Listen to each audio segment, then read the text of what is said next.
Hey guys, XY here back with another LEGO video. So in this video I'm gonna be talking about the top 10 best selling LEGO sets of all time. And when I found this out myself, it really surprised me actually. The top 10 is not what you would think it is. Let's get into this video. On number 10 we have the Lego from Lego the Movie 1 and Lego the Movie 2. I only know this Lego because I wanted the set really bad, one set that's on screen right now. This set actually was really expensive, so I sadly couldn't get it. I still really want it, so if I would have the money I would still buy it. But I know, like the movie magic, when I first saw the movie of it, is already a bit gone.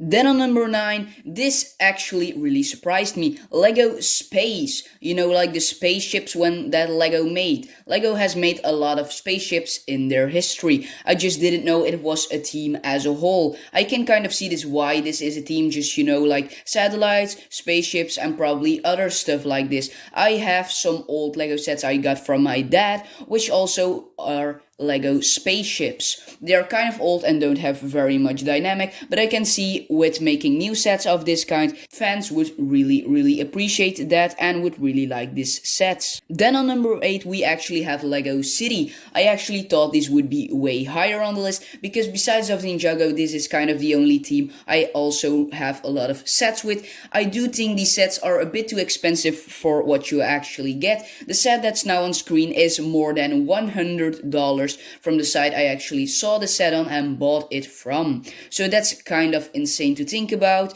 that sets can be so expensive, but after all it's Lego, and you know, just if you want to have some normal minifigures for like in your stop motion, I think Lego City is the way to go. On number 7 we have Lego Technics. I only remember hearing Lego Technics from like the big expensive sets, you know, where like in the back of the book you would like get free at the Lego store. And we know we had a lot of these sets at my school actually. I think these were like $200 or more, and we could never really play with them. I think we never even used them or touched them, and they were in the class, they were just standing there free for me to touch, but you know, you would get detention if you did that, so that wasn't a good idea. I don't really know why they are that expensive, maybe because they, you know, you can ride them, and we have like these robots in class which, you know, like could ride forward and, you know, like control with computer, so that's pretty cool and all, but I think they're just a bit too expensive for me to actually have at home. And on number 6 we have some Lego I never even heard about. You know, I first needed to Google this, you know, to know what this Lego actually is. So it's kind of are just like, you know, big buildings, very recognized buildings, you know, like I think like the Big Ben or maybe the Eiffel Tower, put into miniature form in Lego. That's kind of weird. I see the sets are, you know, bit expensive for what they actually are, but they're pretty cool. I wouldn't get any of these sets. Nope, they're not worth buying it. I don't know why you would get such a little structure for, you know, like 20 quid. That's way too much for. Then on number 5 we have Lego Superheroes.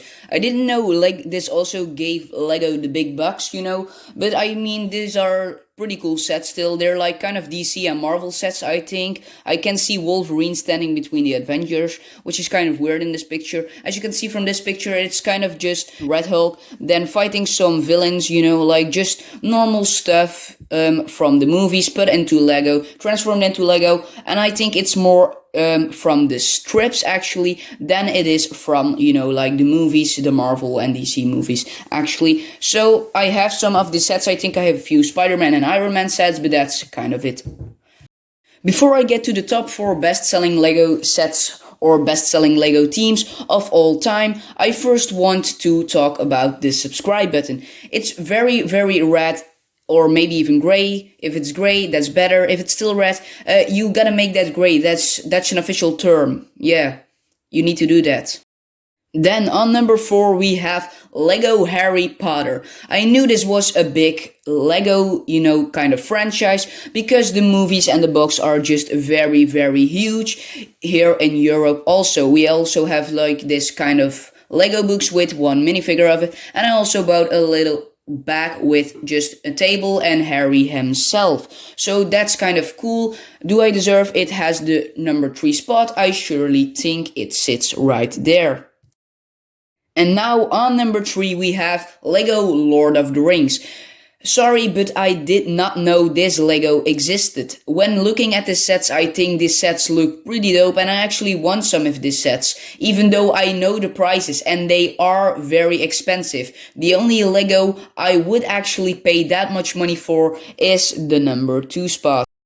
Then on number 2, we have Lego Ninjago. You know, just the best Lego of all. I am so surprised this is the number 2 spot. I mean, this must be Lego's best-selling product ever. I mean, it's just Ninjago, the best team ever. They have a really good TV show about that. My channel actually mostly is Ninjago content, but also some other Lego content. Subscribe, by the way. And you know, just this being on number 2 just doesn't sit right with me, because what can possibly be higher than Lego Ninjago, you know? I mean, do you know it? Drop it down in the comments. No, this isn't just to get you to comment. No, it's actually, what the hell? Lego Ninjago being on number 2 just surprised me so much that just let's move on to the number 1 spot. And the number 1 spot is Lego Star Wars. I'm saying it that confused because just Lego Star Wars? No, I know Lego Star Wars is huge, but for it to be the best-selling Lego team, better than Ninjago, what the hell, my dudes? That's just insane. I didn't think I have seen the sets, and they're massive, and I like the Death Stars, and they're big bucks, you know, even bigger than Ninjago or Lego City, but still, I have one set of it, and I think it's a $15 set, just a little starship with 2 minifigures. This is the best-selling Lego team. I am kind of disappointed, but after all, Star Wars, you know, big movie made about that, multiple movies, so I can kind of understand that, but still, I kind of disagree. So this is an end screen. This is where I'll tell you to subscribe, share this video with all your Lego friends. You know, if you thought this video was interesting, give it a thumbs up and let me know down in the comments. And you can click on this video that's suggested by YouTube. Could be that's not Lego, I don't know. It's from my channel, so you should just click it. Just do it.